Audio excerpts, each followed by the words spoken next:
berada pada lingkungan yang tidak membuat kita nyaman. Kita dipaksa mengikuti sebuah proses yang kurang menyenangkan dan bahkan sangat membosankan. Sementara, kita dituntut untuk menghasilkan sesuatu yang berkualitas, atau kita harus berprestasi maksimal dalam situasi yang tidak nyaman ini. Tentu, kita akan merasa tersiksa dan sangat tidak nyaman dengan situasi ini. Tetapi anehnya, ada juga teman kalian yang baik-baik saja dengan keadaan ini. Mereka tetap nyaman dan berprestasi. Kalau demikian, masalahnya di mana? Siapa yang salah? Mari kita cari tahu.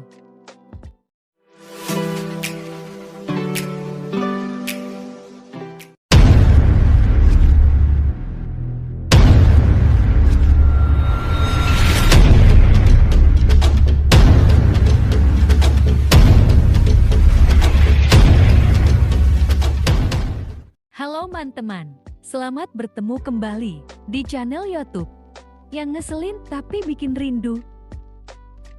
Dengan mengetahui gaya belajar, membuat kalian dapat memaksimalkan potensi belajar. Di video-video sebelumnya, kita telah melakukan tes analisa gaya belajar kita.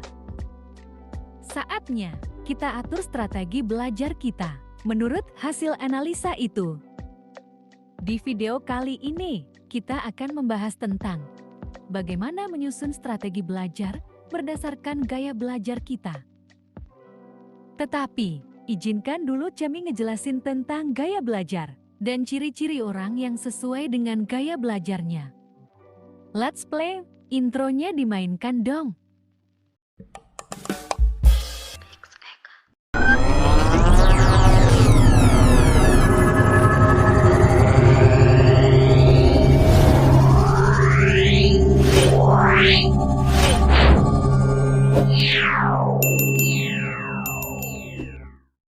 Menurut ahli pendidikan modern, Pak John Dewey, kesuksesan belajar terjadi ketika siswa dapat menggunakan pengetahuan dan keterampilan yang dipelajari untuk mengatasi tantangan dunia nyata. Karena itu, siswa harus dapat secara optimal menyerap informasi dalam belajarnya, dan penyerapan informasi ini akan dapat terjadi secara optimal bila siswa dapat belajar sesuai dengan gaya belajarnya. Jadi mengetahui gaya belajar kita sangat menentukan sukses belajar kita. Ada beberapa macam gaya belajar yang umum dikenal. Mari kita bahas satu persatu dan melihat ciri-ciri orang dengan gaya-gaya belajar tersebut. Yang pertama, gaya belajar visual. Orang dengan gaya belajar visual cenderung belajar dengan media visual. Mereka beradaptasi belajar atau mengumpulkan informasi melalui gambar dan visualisasi. Ciri-ciri orang dengan gaya belajar visual dalam belajarnya, mereka lebih suka menggunakan grafik, diagram, dan peta konsep atau mind map untuk memvisualisasikan informasi. Orang dengan gaya belajar visual juga mudah mengingat informasi yang dilihat dalam bentuk gambar atau grafik. Mereka juga senang menggunakan pena warna-warni dan menyoroti teks dalam catatan atau buku pelajaran. Demikian tadi sedikit ciri-ciri orang dengan gaya belajar visual. Lalu bagaimana caranya mengoptimalkan gaya belajar visual untuk meningkatkan pemahaman materi atau strategi yang bagaimana yang dapat membuat belajar kita sukses? Berikut ini beberapa strategi yang dapat membantu kalian mengoptimalkan gaya belajar kalian sehingga dapat meningkatkan pemahaman informasi atau materi yang kalian sedang pelajari.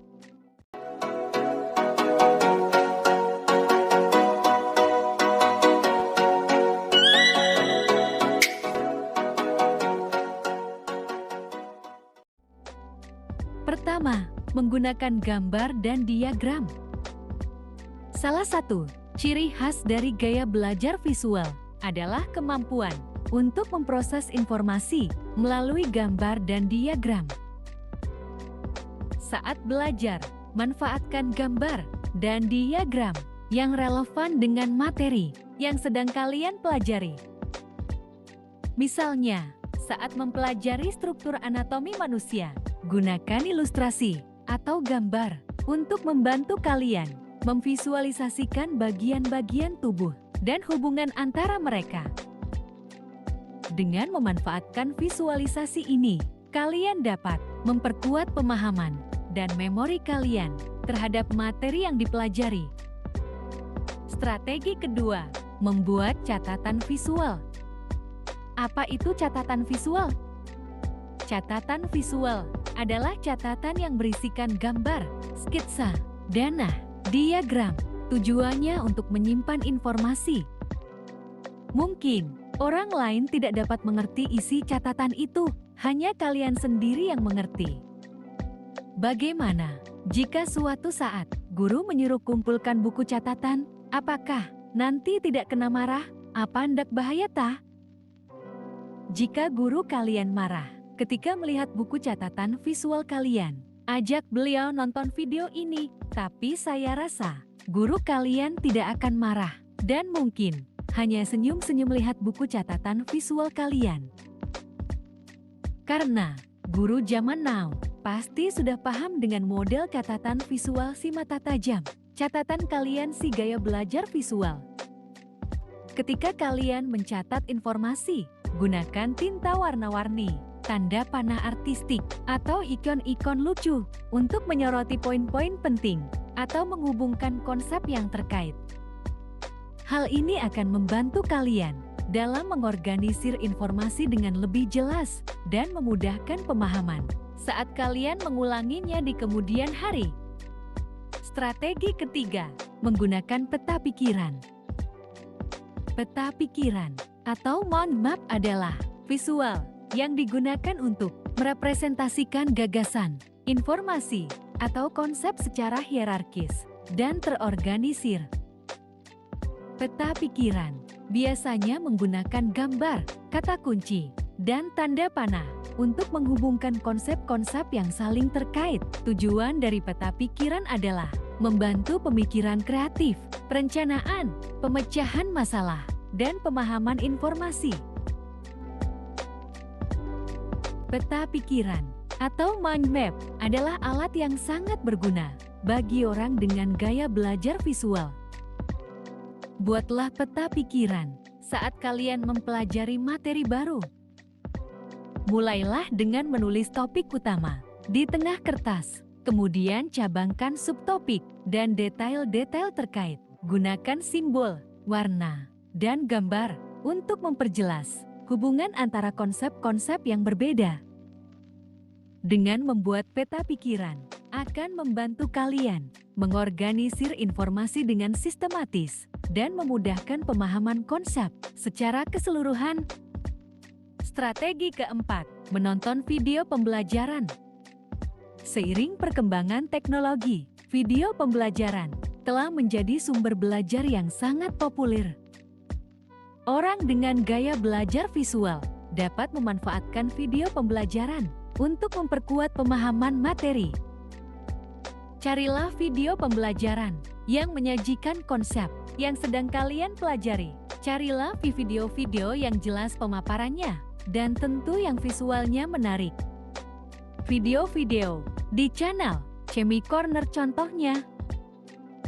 Strategi kelima, gunakan gambar atau poster. Tempelkan poster bergambar di dinding kamar menghadap ke tempat tidur kalian. Saat hendak tidur, kalian dapat melihat poster itu. Dengan cara ini, ingatan kalian tentang konsep yang ada di poster akan lebih lama diam di memori otak kalian. Strategi keenam, menggunakan kartu atau card. Untuk menghafal hal-hal yang urgen, misalnya definisi, rumus, atau fakta penting lainnya, kalian dapat menggunakan kartu bergambar. Gambarnya harus relevan. Hal ini sangat membantu memvisualisasikan konsep yang sedang dipelajari. Selain itu, kalian juga dapat menggabungkan elemen gamifikasi dalam belajar kalian. Caranya, gunakan aplikasi atau situs web yang menyediakan kartu dan tantangan berbasis visual untuk meningkatkan motivasi dan keterlibatan kalian dalam belajar.